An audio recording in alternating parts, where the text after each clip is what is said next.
আসসালামু আলাইকুম ওরহমাতুল্লাহ। সকাল এবং সন্ধ্যায় একটি জিকির করলে আল্লাহ তাআলার আরশে আজিম পর্যন্ত কাঁপতে থাকে এবং তার জন্য দোয়া করতে থাকে।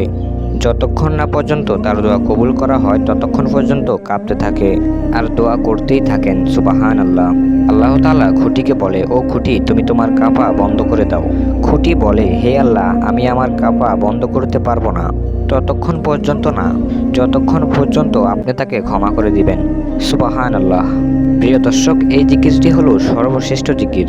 এই জিকির পাঠ করলে আসমানের সমস্ত দরজা খুলে যায়, আরশে আজিমের সমস্ত পর্দা উঠে যায়।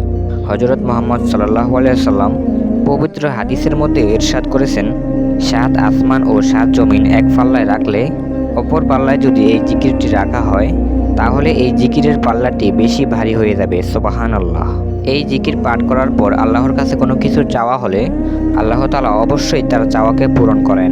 কোনো দোয়া করা হলে অবশ্যই তার দোয়াকে কবুল করেন। প্রিয় দর্শক, অনেকেই আছেন অভাবগ্রস্ত, অনেকে আছেন ঋণগ্রস্ত, কোনোভাবেই ঋণ পরিশোধ করতে পারছেন না। এই জিকিরের আমলটি করে আল্লাহ তাআলার কাছে দোয়া করুন। আল্লাহ তাআলা আপনার সকল চাওয়া পাওয়া পূরণ করবেন ইনশাআল্লাহ। 2 রাকাত তাহাজ্জুদ নামাজ পড়ে যদি জিকিরের আমলটি যদি করতে পারেন, কপাল খুলে যাবে, ভাগ্য পরিবর্তন হয়ে যাবে। আপনি যা চাইবেন তাই পাবেন। আল্লাহ পাক আপনার দোয়াকে কখনোই খালি হাতে ফিরিয়ে দিবেন না ইনশাআল্লাহ। প্রিয় দর্শক, আপনি যদি তাহাজ্জুদ নামাজের পরে এই আমলটি করতে না পারেন, অবশ্যই ফজরের নামাজের পরে এবং মাগরিবের নামাজের পরে এই আমলটি করবেন। এই আমলটি নামাজের পর কীভাবে করবেন আপনাকে বলে দেব। আপনি যদি তাহাজ্জুদ নামাজের পরে এই আমলটি করতে পারেন তাহলে সবচেয়ে বেশি উত্তম হবে। এজন্য যথেষ্ট চেষ্টা করবেন তাহাজ্জুদের পর এই আমলটি করার জন্য। আপনি যদি তাহাজ্জুদের পর এই আমলটি করেন তাহলে নিয়মটি ভালো করে শুনুন। প্রথমে আপনি ঘুম থেকে উঠে যাবেন 2টা বা 3টার দিকে, কারণ এই সময় আল্লাহ তাআলা প্রথম আসমানে তার জন্য অপেক্ষা করেন। সে কখন আল্লাহকে ডাকবে এবং সে তার ডাকে সাড়া দেবে। ঘুম থেকে উঠে প্রথমেই মিসওয়াক করে নেবেন, তারপর উত্তম রূপে উজু করে নেবেন। উজু করার আগে ছোট একটি বিষয় অবশ্যই লক্ষ্য রাখবেন। উজুর পূর্বে নিয়ত না করলে উজু সহি হয় না, উজু পরিপূর্ণ হয় না। এজন্য উজুর শুরুতে অবশ্যই নিয়ত করবেন। উজু শেষ করার পর ডান হাতের শাহাদাত আঙ্গুলটি সামনের দিকে দিয়ে একবার কালিমায়ে শাহাদাত পাঠ করবেন। এভাবেই উজুর পূর্বে কালিমায়ে শাহাদাত পাঠ করলে আল্লাহ পাক আপনার জন্য জান্নাতের 7টি দরজা খুলে দিবেন। আপনি জান্নাতের যে দরজা দিয়ে ইচ্ছা সেই দরজা দিয়ে প্রবেশ করতে পারবেন। তারপর পবিত্র একটি স্থানে গিয়ে জায়নামাজ বা একটি পবিত্র কাপড় বিছিয়ে নেবেন। তারপর সেই স্থানে 2 রাকাত তাহাজ্জুদ নামাজ আদায় করবেন। এখন তাহাজ্জুদ নামাজের নিয়ত করবেন কিভাবে?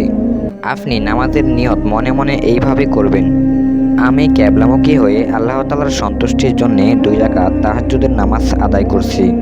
তাহাজ্জুদের নামাজ 2 রাকাত করে পড়া উত্তম। নবীজি সাল্লাল্লাহু আলাইহি সাল্লাম 2 রাকাত করেই তাহাজ্জুদের নামাজ পড়তেন। তাহাজ্জুদের নামাজ 2 রাকাত করে 12 রাকাত আদায় করার চেষ্টা করবেন। আপনি যত রাকাত পড়তে পারবেন তত রাকাতই পড়ুন, কোনো সমস্যা নেই। তারপর তাহাজ্জুদের নামাজ শেষ করে বসে আমলটি করবেন। আপনি প্রথমে একবার দরুদে ইব্রাহিম পাঠ করবেন। দরুদ পাঠ করার পর একটি ছোট ইস্তেগফার এভাবে পাঠ করবেন, আস্তাগফিরুল্লাহাল্লাযী লা ইলাহা ইল্লা হুয়াল হাইয়ুল কাইয়্যুম ওয়া আতুবু ইলাইহি লা হাওলা ওয়ালা কুওয়াতা ইল্লা বিল্লাহিল আলিয়্যুল আযীম। তারপর আপনি দোয়ায়ে ইউনুস পাঠ করবেন। দোয়াটি হলো, লা ইলাহা ইল্লা আনতা সুবহানাকা ইন্নী কুনতু মিনাজ জালিমিন। এই দোয়াটি পাঠ করলে আল্লাহ পাক আপনার সকল বিপদ আপদ দূর করে দেবেন। তারপর আরও একটি ছোট দোয়া পাঠ করবেন, লা হাওলা ওয়ালা কুওয়াতা ইল্লা বিল্লাহ। হাদিসে এসেছে 70টি রোগের মহা ওষুধ এই ছোট দোয়াটি। তারপর সেই জিকিরটি পাঠ করবেন, যে জিকিরটি পাঠ করলে আল্লাহ তাআলার আরশে আজিম কাঁপতে থাকে। আর সেই জিকিরটি হলো লা ইলাহা ইল্লাল্লাহ। এটি আপনি 100 বার পাঠ করবেন। তারপর আবার একবার দরুদ ইব্রাহিম পাঠ করবেন। তারপর আল্লাহর কাছে হাত তুলে দোয়া করবেন। যদি তাহাজ্জুদের নামাজের সময় আপনি এই আমলটি করতে না পারেন, ঘুম থেকে উঠতে দেরি হয়ে যায়, তাহলে ফজরের নামাজের পরে করবেন।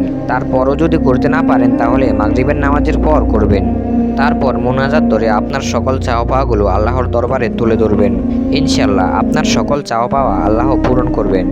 ভিডিওতে আমলের নিয়মটি যেভাবে বলা হয়েছে আপনারা সেই নিয়মই করবেন।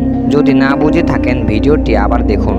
ভিডিওটি ভালো লাগলে একটি লাইক দিবেন। এরকম ইসলামিক ভিডিও পেতে আমাদের চ্যানেলটি সাবস্ক্রাইব করে রাখুন। বেঁচে থাকলে দেখা হবে আবার পরবর্তী ভিডিওতে ইনশাআল্লাহ। আল্লাহ পাক আমাদের সবাইকে উত্তমভাবে আমল করার তৌফিক দান করুক। আসসালামু আলাইকুম ওয়া রাহমাতুল্লাহ।